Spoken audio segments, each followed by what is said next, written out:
assalamu alaikum, good morning, khushamdeed, ji ayanu, goeiemorgen. Pakhairagale, ni hao, chune shume, washmale, ohaya gazaimis, guten morgen, hola, bonjour, privyet, kaifa hal, hale shama chatore, ahlan wasalan marhaba, buna, and a very amazing good morning to everybody who's tuned into PTV World and are watching World this morning alongside the very amazing, the very talented Shiza Hashmi and Shazad Khan. Hello Shiza, how are you today? I am great, how are you? I'm absolutely perfect, ladies and gentlemen. I think it's Wednesday today as well, and it's mid of the week. Everybody might, people do struggle throughout the week as well. But other than that, I think we're lucky people that we actually get to, greet all of those people who are out there, who are our viewers, who are our audiences as well. But before we get started today, ladies and gentlemen, there's one small public service message we have opted out for you guys, and Shiza is going to deliberately talk about that. Okay, so, this was something we were discussing before the show as well. I mean, what parents do for their daughters or for son as well, but we're talking about daughters specifically over here, right? So they spend all their, 25 years for them, investing in them, spending a lot of money on them, only because they love their daughters, of course, and they want them to study, receive the best education and everything. And what usually, I'm not talking about all of the cases, what usually most of the time happens in Pakistan is, when the girl is about to get married, what the in-laws want is that after all these years of education, they want her to sit at home, not practice whatever she has studied, and probably run their son's family. How unfair is that? Exactly, that is totally unfair. And ladies and gentlemen, the only reason why we came out with such a public service message was that we were actually having a conversation where I was asking Shiza that, okay, what are you going to do after you're going to get married? So Shiza was like that no matter what happens, my parents have invested so much on me, I would rather like to give back to the society rather than sitting back at home. And I think it is true, because larger chunk of our society wants to be doctors and engineers, and they want their daughters to be doctors because of the fact so that they get good rishtas towards the end as well. So one of my sister, she was a doctor, she got married and she wasn't practicing. So I think the entire family pushed her. Now she's a practicing doctor, mashallah. She's a dermatologist and she's doing wonders.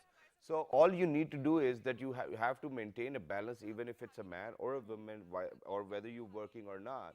I think that everybody can play a part, and we should always do that. So all of those women, ladies, daughters, sons, everybody who's out there, please make sure that you're considerate enough for your other half to work and to add in whatever he or she can do. And do not deprive them of their right to do whatever they want, right? And if you see someone like that around you, please push them the most to their potential so that they know that they should at least do what they like and they're good at doing. Exactly, and that was a brilliant message, in the middle of the week. But right now, ladies and gentlemen, let's get started. We've got top stories for you. Let's see what's happening all around the globe. Good morning.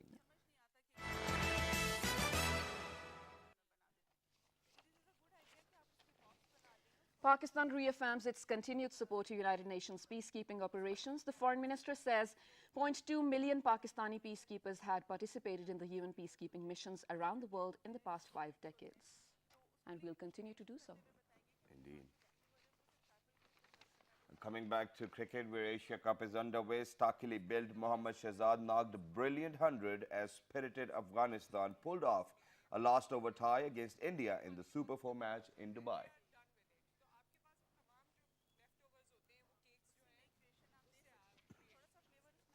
Well, these were the top stories for the hour, and I think it's time to move on to what we're talking about today. Yes.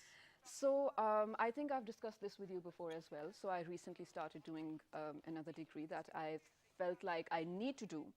But the problem with that is, since I'm working as well, and since there's like a lot of work to do in that degree, and I need to spend time with my family as well, I feel like I'm not able to manage all of this at the same time. So also, I mean, freezing your, semester is not an option, because then again, you don't want to waste your time. So I always felt like there should be a way out where you can carry all these things together. Did you ever face such a thing when you were studying? Yeah, I did, and I thank you very much that you even asked me this question as well. And ladies and gentlemen, we do have a very amazing news. It has been in existence since quite a lot of time now. But as a matter of fact, I think what went wrong was that, that we were not able to market it in a way. But once we're going to come down to what we are discussing today, you'll understand. So what happened was that when I was in my 6th semester of my university, and it was almost 2 semesters left to my degree, there was this competition happening, and I wanted to participate in that competition, which was for a TV anchor or a TV host. So it was a 3-month-long competition. I had to go to Karachi. So once my ticket came in, I went to my university and I was like, you know, I need a solution for that because I need to obviously fulfill my degree too as well. So what they said was that you have the option to get your semester freeze, go or do whatever work you want to do and then come back. But fortunately what happened was that I won that competition all over Pakistan. Mashallah. So after winning, they gave me a job offer and I accepted it no matter what happens because I eventually knew that, you know, after graduating from BBA or probably MBA, what am I going to get? A desk job? So I played my cards and I never went back to the university for a year. And then after a year, when I went back to my university and I told them that this is the type of work I'm doing, and alhamdulillah, everybody knew back then. So they were like, okay, what we can do the most is that we can enroll you in a semester again. But that wasn't enough for me because of the fact that my work was basically based in Karachi and Lahore, and it was hard for me to come back to Islamabad every now and then because there were attendance issues. So a lot of teachers definitely did cooperate with me, but other than that, if I would have had enrolled in a system where I could be anywhere in the world and I could still study, I think that would have been very convenient. And you know, you're right, because I don't know if there was a system a few years back, but it does exist now. And I'll speak on behalf of a lot of friends of mine who have graduated with their bachelors. But since, okay, let's talk about men specifically, because, I mean, it is a sort of a duty because when you do grow up, you feel like it's your responsibility to sort of pay back to your family out of love, not out of, you know, any pressure. It's responsibility as well. Yeah, of course you should. But then again, it's time for them to study further. But they cannot because of the same fact that we were just talking about today. So there's this cool thing that we just came across recently, and it's called distance learning. Yes, that's what it is. And ladies and gentlemen, the best part is that it was second in Pakistan. It was first time introduced in England, if I'm correct. And we definitely have a very amazing guest over here who's actually going to talk about it. But before we do that, now just think about the wonders it can do for all those mothers who are probably pregnant, who cannot go to university, who cannot attend. For women who live in far-flung areas, who cannot on daily basis commute to schools or colleges or universities. For people who are actually building or making their career in a different line, but they were already studying, so they had this option. And they have actually 1.3 million students all over Pakistan enrolled in this program. Yes, and how this system works, this is something which we need to ask our expert over here. On my right-hand side, ladies and gentlemen, we have been joined by the Vice Chancellor of Allama Iqbal Open University, Professor Dr. Shahid Siddiqui Sahab. Hello, sir. Assalamu alaikum. How are you? Sir, thank you very much for joining us. It's wonderful to have you, but I feel a bit envious as well because of the fact that I never knew about distance learning when I was in my university and facing a lot of problems because I had to focus on my job back then. So how did this idea came about, and who were the people behind it? Well, in Pakistan, it came in 1974, and it was the idea of the then Prime Minister Zulfikar Ali Bhutto. And it was first in Asia and second in the world. Wow. And the idea was that Pakistan has been struggling with its literacy rate since 1947. And we thought that just formal schools cannot cope with this, this task. And there were certain segments of society, like children who were living in far-flung areas where there were no educational institutions, girls who were living in areas where, for social, religious, or security reasons, the parents won't allow them to go to schools. And the third segment was those people who didn't have enough financial resources, and they were, doing their jobs. And so there should be a system to tap all these three segments. And then came this idea of distance education, and its first name was People's Open University. And later it was changed to Allama Iqbal Open University. And initially there was some questions that what kind of system this is, because we were not used to it. But with the passage of time, now there is trust in this system, and we have 1.3 million students. And we are proud of the fact that in this 1.3 million, 56% are female students. And they are not urban elite. They are coming from far-flung areas of Pakistan. And after doing their, studies, BA or intermediate, they become part of the workforce of Pakistan. Right. Sometimes they join some government schools. Sometimes they open up their own schools. So we are very happy that this university has been contributing towards national development. Well, that's absolutely a great initiative. I agree with that. But sir, is this, for all those who don't know, including me, is this only for higher studies like university, or are we also considering the out-of-school children that, as our Prime Minister mentioned, there are millions of them? Do we even have education on, let's say, intermediate level? Yes. Or probably matric yes. as well? This is a very different university in terms of its system, in terms of, because this is not confined to one city or one province. We have 44 regional offices in 4 provinces of Pakistan, plus Gilgit-Baltistan, plus AJK. And we offer programs from metric to PhD. So this means that we are offering programs at metric level, intermediate level, BA level, master's level, MPhil level, and PhD level. And the Prime Minister Imran Khan mentioned 4 times at least in his speech the out-of-school children. And if I'm right, I think in that speech he mentioned the word education 51 times. Wow. Which shows the priority of this government. Definitely, yes. So I think when we're talking about 25 million students, children who are outside school, I think just formal schooling cannot do Cater this. to that, So we have to make use of non-formal education as well. Okay. And the government has decided that in schools there should be second shift, which is a very good decision. It is. But at the same time, I think we should be opening up some non-formal avenues as well. Okay, but sir, talking about that, I'm very hopeful that, you know, in days to come, obviously education sector will experience revolution, which has never ever been experienced before. But what kind of courses are available in bachelor's, in master's, or, you know, certainly PhD is a different field or a different league as well. But talking about bachelor's and master's, is it just business sciences? Is it engineering? What kind of courses are available? Well, we have more than 150 programs. Wow. And they are in social sciences, humanities, they are in business management, they are in sciences. So there is a lot of variety available. So you can come and you can choose a menu. And as I was listening to your conversation, this system provides you flexibility. Exactly. Right. You can study at your own pace. You can study at your own place. And at the same time, our slogan is, it's never too late. Exactly. So there is no constraint of age. Interestingly, there are many cases where a daughter and her mother, both are our students. Wow. They are studying. That's amazing. Yeah. So this flexibility, and if you are busy in some semester, you can freeze that semester, go to your competition, and you can come back and renew that. One more thing, and that is that, okay, that's great, and yeah, I think it's a service which needs to be applauded quite a lot too as well, because I went through that trouble in my life. I think she's just going through that as well, and a lot of other people are doing that too as well. Now, there are 2 questions. First of all, you know, when I was in my university, I used to think about it that, you know, it would be so nice if there would be somebody else, you know, sitting in the examination paper and filling it up for me. So how do you ensure that all of these 1.3 million people who are distance learners are the ones actually appearing in the same examination?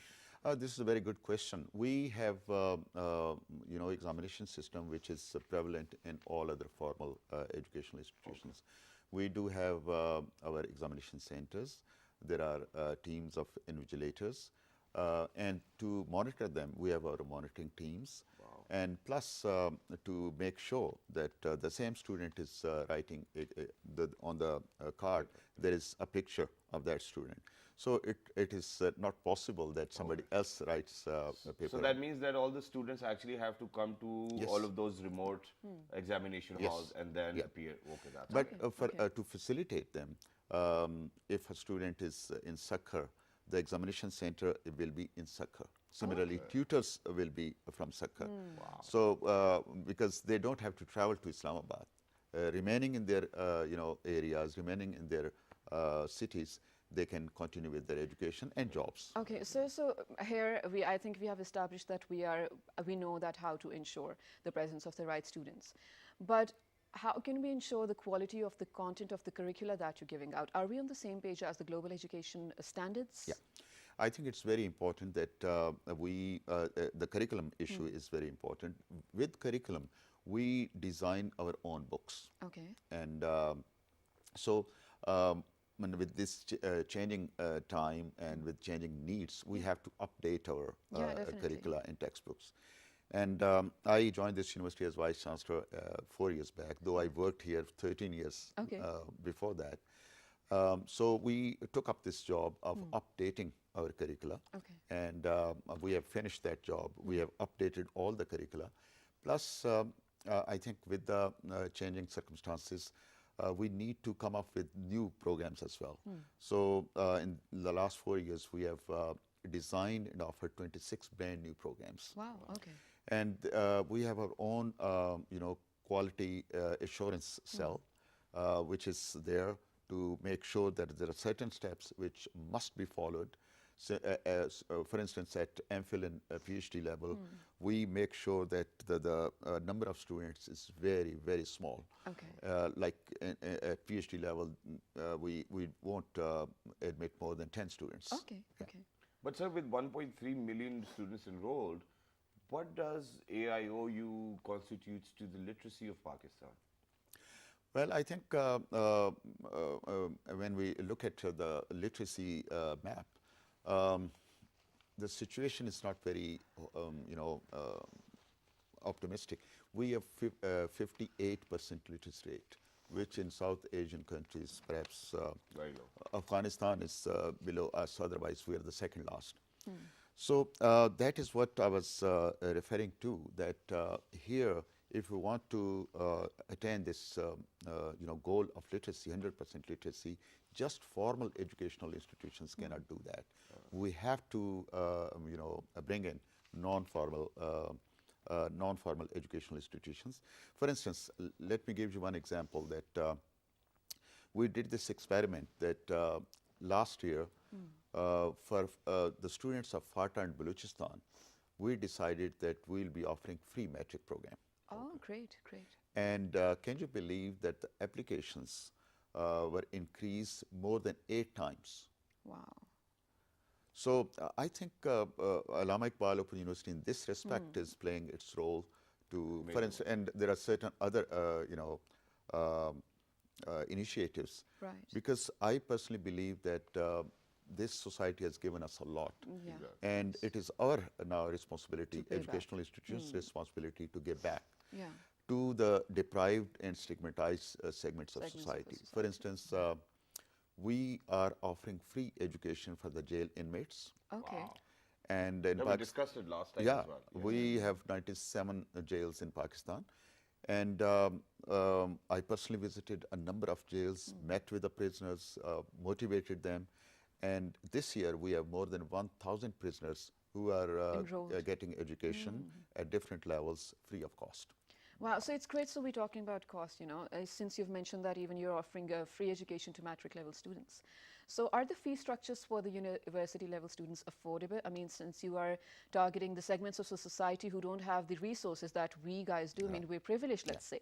So is it affordable for them? Well, our fees are far less than other formal universities. Okay. Very, very, very reasonable fees. And I was talking about jail inmates. Another very important segment of society are special children. Yeah, definitely. We give them free education. Okay. Any category of disability, they can come, enroll with our Open University, and they can get free education. Similarly, 2 semesters back, we started offering free education to transgenders. Oh yeah. That was the first in Allama Iqbal Open University. Yeah. And also, we have started accessibility centers, and we have set up in 44 regional offices these accessibility centers, which means that those who are visually impaired, they can come and they can benefit from the libraries without any other help. I mean, the computers are there with very powerful softwares. They wear headphones. The mouse starts talking to them, and when they click any paper or book, the book starts talking to them. Wow. And we have installed this facility in 44 regional offices. And this is you know, it's not necessary that you have to have be a student of AIU. Anybody can come and Access benefit it. from that Well, facility. that's great. And sir, coming back to the point where you actually mentioned about transgenders as well, we're lucky people because even in Lahore there was this first transgender school which opened up.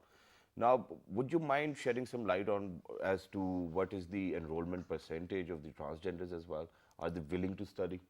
Well, it's not that much because Okay. you know, there is this taboo, but I think distance education provides them that you know, that comfort zone, Exactly. because they don't have to come to the classroom and Yeah. sit with others. Right. So, but this time we have decided that we have to go to the areas And and convince talk to the them. gurus, and so because it is our responsibility to bring them to the mainstream. Okay. Yeah. Exactly. But sir, moving on, you know, since you mentioned about quite a lot of other initiatives which have been undertaken by the Allama Iqbal Open University, I am certainly interested to ask about the research initiatives which the Allama Iqbal Open University came up with, because even our Prime Minister is very enthusiastic about changing a facility into a research facility, and I think it's going to do wonders in days to come. So what about Indeed. Allama Iqbal Well, Open University? yes, I agree with you that the Prime Minister underlined this, the importance of research, and he Exactly. has announced a very quality university here in Islamabad. I personally think that you know, the difference between developed and developing countries is the difference of knowledge.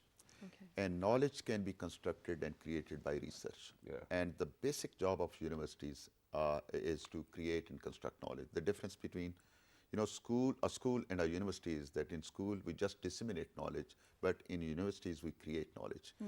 And research is the only way we can create fresh knowledge.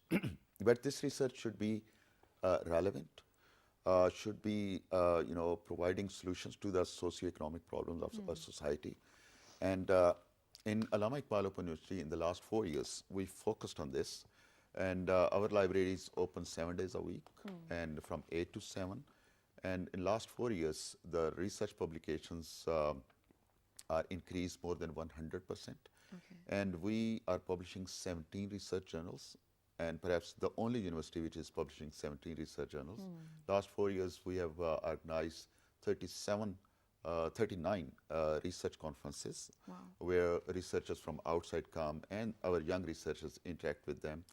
Um, because I think if we want to, you know, include Pakistan in developed countries list, research is the only way, and Absolutely. education is the only way of empowerment. That is definitely true, sir. I'm sorry, Shiza, I know that you had a question, but the other day I saw this very bizarre picture, and it was outside a university where a lot of thesis work was in. It was in bulk, but it was destroyed. Yeah. It was just thrown away as well.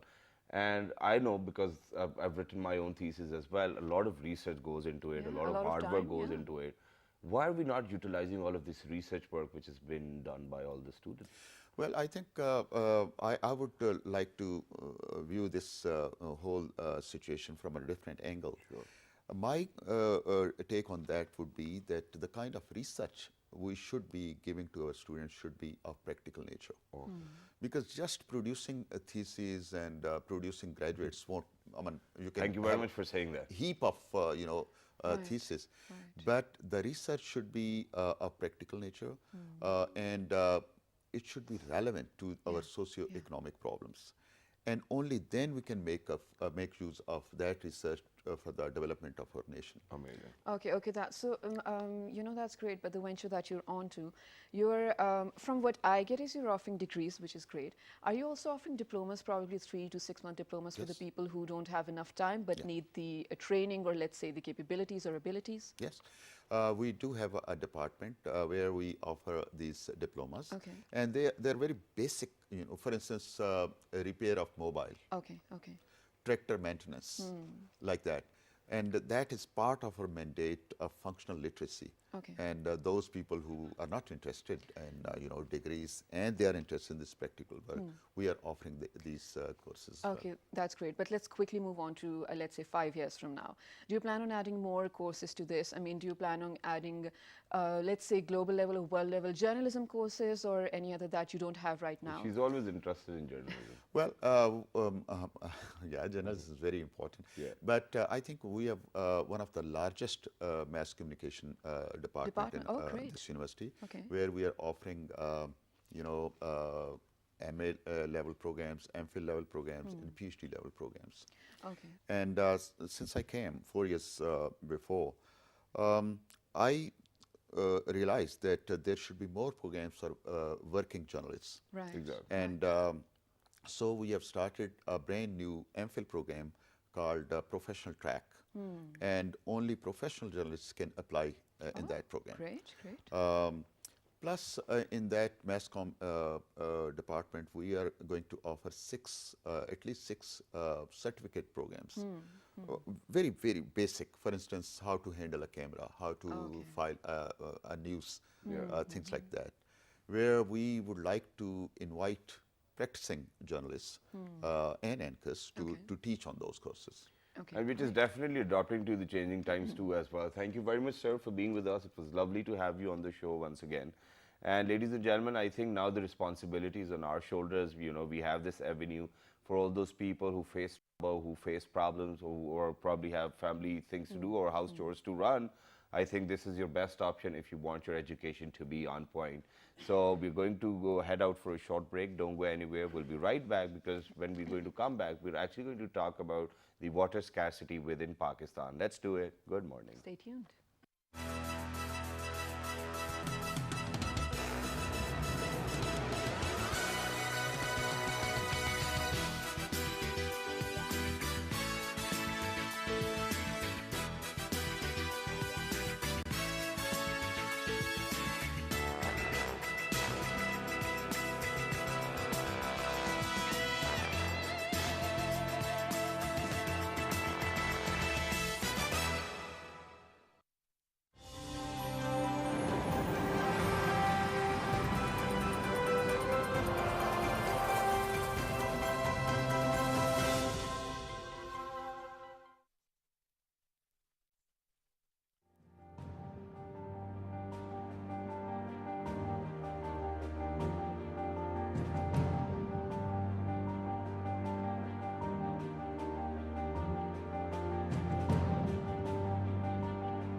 Welcome back, ladies and gentlemen. You're watching World This Morning with Shazain Shahzad. And just before we left for a short break, we were talking about distance learning education system.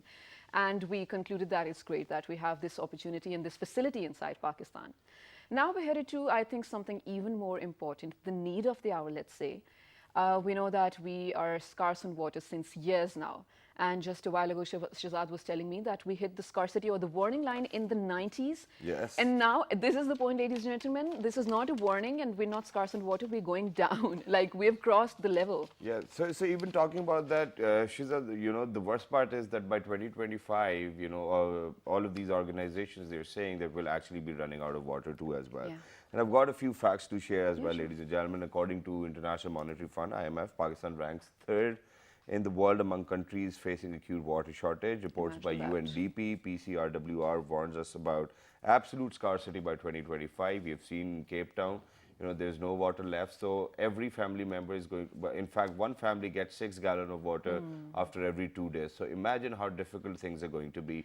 But other than that, there's this one more notion to it too as well, that, because we are an agri culture-based economy. So what happens is that we do have a canal system. A lot of water is actually being served to the irrigation sector as well. But other than that, what the IMF says that the irrigation water is underpriced too as well. So we really need to to raise up the prices. But you know, these are the things, Shahzad, that okay, that have been mentioned out. That's great, and we know that these are the issues that would hold.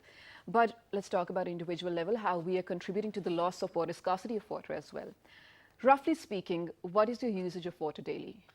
I think what I do is that, just in case to save water, what I've done is that I've actually put a bucket right into my shower. Yeah.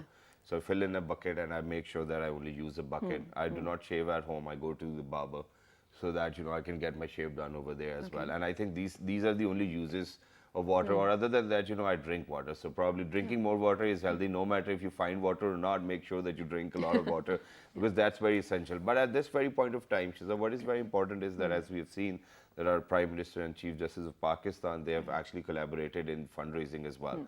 And because we have to construct dams, and it's not that we need them right now, but if we'll act accordingly, I think that we'll be able to save ourselves from water scarcity. Yeah. And to talk about that, ladies and gentlemen, we have actually been joined by an expert as well. On my right-hand side, we have been joined by Dr. Shahid Zia Saab, and he'll shed more light onto that. Assalamu alaikum, sir. Walaikum assalam. How are you? I'm fine. Thank you very much for joining Good us. to see you. So what's happening, sir? How much water do we need? Just can you please portray a real picture of this? Let me put the total picture together so that we can discuss it in more detail, where we are wasting it, where we need to save it.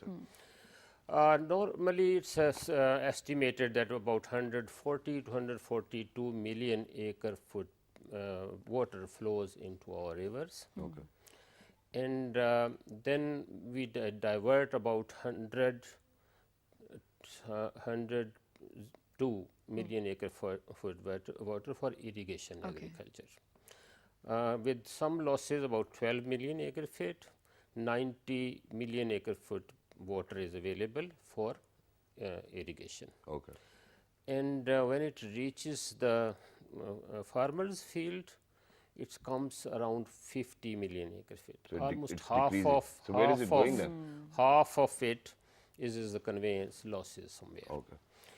And then farmers pump underground water another about 50 million acre feet. Okay. Almost the same that they get from the canal water.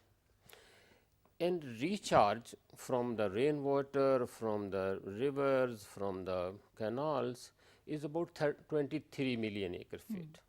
So almost we are using double the amount from the underground water than is charged every year. Okay. So that is another area that we are messing with our underground water resources also. Right, right. Not only that, it's our water table is going down, over pumping is also affecting the quality of underground water. Okay. In our childhood, we could drink water from any hand pump or in any village and from any well. But now we are so scared to use water. You are saying that we need to drink as much water as we can, but we are really scared of using water from the particular rural areas. Another area that Prime Minister also mentioned and others is frequently reminding us that we have the storage capacity that is only enough for us for 30 days. Okay. Most of the countries in terms of dams? In terms of dams, storage capacity, that's in our dams. So 10% of the total supply we are able to store, about 14 million acre feet. So definitely we need to enhance it because with the climate change and more uncertainty and variability in river flows, we have to be more conscious and if resources permit, we have to have about more than 6 months storage. At least we need 120 days storage if we have to. We don't know from where the resources would come. But that's what we need. We have to do it because of the climate change. Right. Otherwise, we can face severe shortages, and we don't have the So, sir, if we can only, kind of save water for 10 days, if we can keep it with us, if that's the kind of facility we have, capacity, and we want it to go on to 100%, I think that there's a lot of resources needs to be utilized as of now. I mean, foreign से हमें काम शुरू करना चाहिए. You're right. The resource, I will come to the resources needed. There are so many things to do. Dam is only one of that. Right. Dam is more important at this point of time because what I depicts in my argument that we have about 42 million acre feet water. Just keep in mind more than 80–90% of it flows just in monsoon, couple of months. Right. If we don't have the storage, we cannot regulate it into our needs. Yeah. So, if that flows in 3 months and we don't have the storage, we will be left with very little water that comes through the snow and melting rest of the Glaciers and year. everything, right. So, then we have 3 rivers that been allocated to India in Indus Water Treaty. We seldom get water in those rivers. Yeah. Okay. Many people living around are encroaching in their Kabza mafia and Right. this and that. And then whenever India gets more rains, they Block the sort passage. of release water without even sometimes And Warning. and we almost face floods every year too as well. So, this year, just in the last couple of days, Yeah. Punjab government is saying it's water aggression from India. It's kind of they didn't warn us. They released water in these 3. We should be, if we are ready, we should be happy they released. They release one. But they've been doing this for so long. It's not the first time they are. But we do not have a facility to save it, right? So that is a relatively lower cost of managing water in those rivers.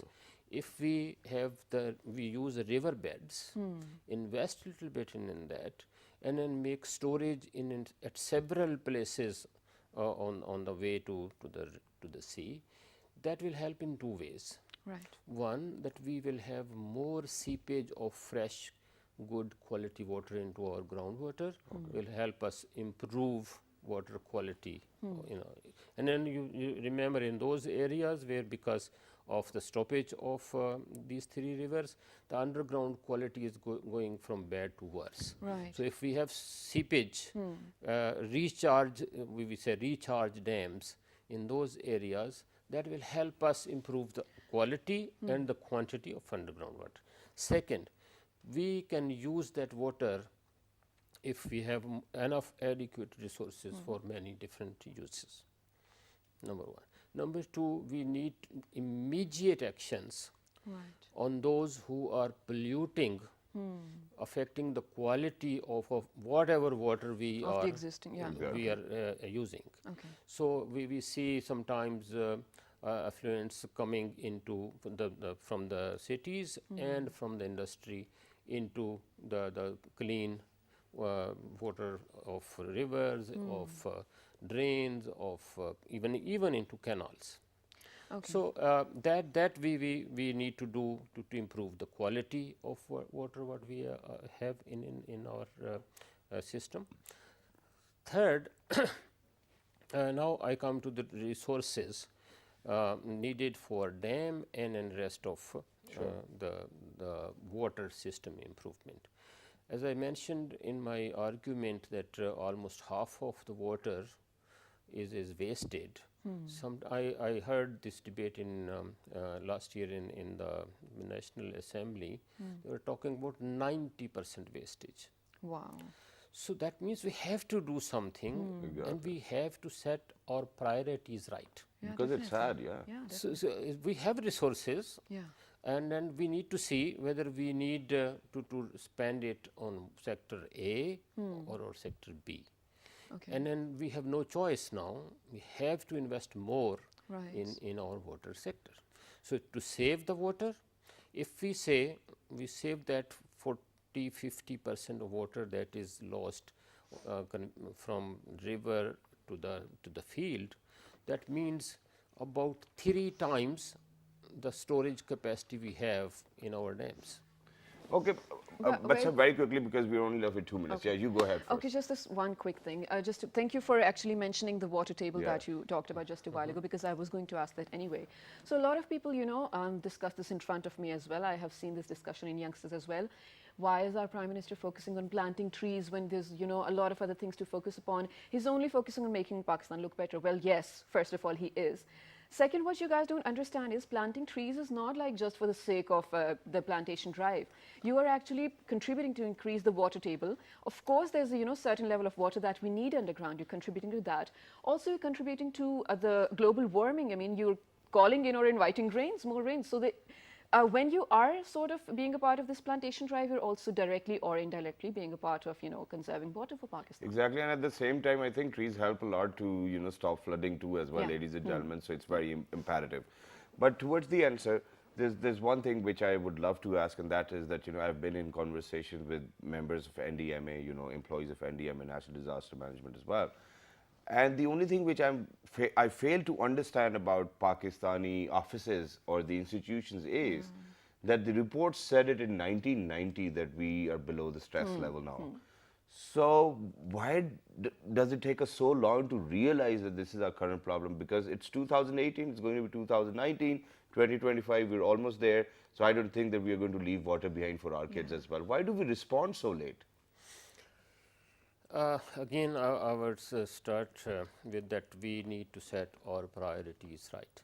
Yeah. If we understand our problem and then we set the priorities, we can allocate our resources accordingly. Exactly. We could have done much better if we started in 1990s. Exactly. I would take this 10 billion tree initiative of the Prime Minister as part of the water sector management strategy. Okay. And not only the Pakistani people, the whole global community should be thankful to the Prime Minister. Yeah. Because 10 billion trees is not just for Pakistan. Yeah. It will be cleaning your system, the global system. The ecosystem. Absolutely, yes. One lady from Kenya, she managed to plant about 5 million trees. Yeah. And she got Nobel Prize on that. Wow. And then after successfully planting more than 1 billion trees in one province, and now coming to 10 billion plus trees in Pakistan, that will be a changer, a climate changer within the region, within the subcontinent. Right. And Pakistan would be lucky to invite more rains. Exactly. So that will help us manage our water sector. Yeah, definitely. It's a very good initiative. Definitely. Second, I think on water resources needed for the dam, it's a very good beginning. In the beginning, Prime Minister decided to engage peoples of Pakistan, living in Pakistan and abroad. And then we saw in less than 2 hours in Karachi, more than 1 billion was raised. Wow. So when we say 1400 billion, it doesn't mean that we need it tomorrow. Yeah. And then it's a good beginning, people are responding well, and then government will be able to allocate resources from the budget, Right. and also people's response will make it happen. Yeah, Amazing. definitely. Together we can do it. It's a Amazing. good dream. And inshallah we will a do good it. dream. If we act, we will do it. Thank you very much, Dr. Saab, for being with us and shedding light on something which is very important and imperative to our daily needs as well, and well-being, ladies and gentlemen. And as Pakistanis, we are ranked on #1 as the most philanthropic nation. So please make sure that you play your part, you play your role, and you give in whatever you have. And Yeah, I think exactly. we'll be a great nation in days to come. Your Prime Minister is calling you out, please donate generously. I mean, because it's not only about the donations. This is the first step only. So when we're done with the donations, then we're moving on to the resources to build the dams and everything. So just do it quickly so we can be there as soon as possible. So do write to us on our Facebook fan page, which is with the name of Well This Morning. On Twitter. Well This Morning without a G. On Daily Motion and YouTube. Well This Morning. And this fabulous repeat's going to be at 11:05 in the night. Till the next time, 1, 2, 3. Good morning. Thank you.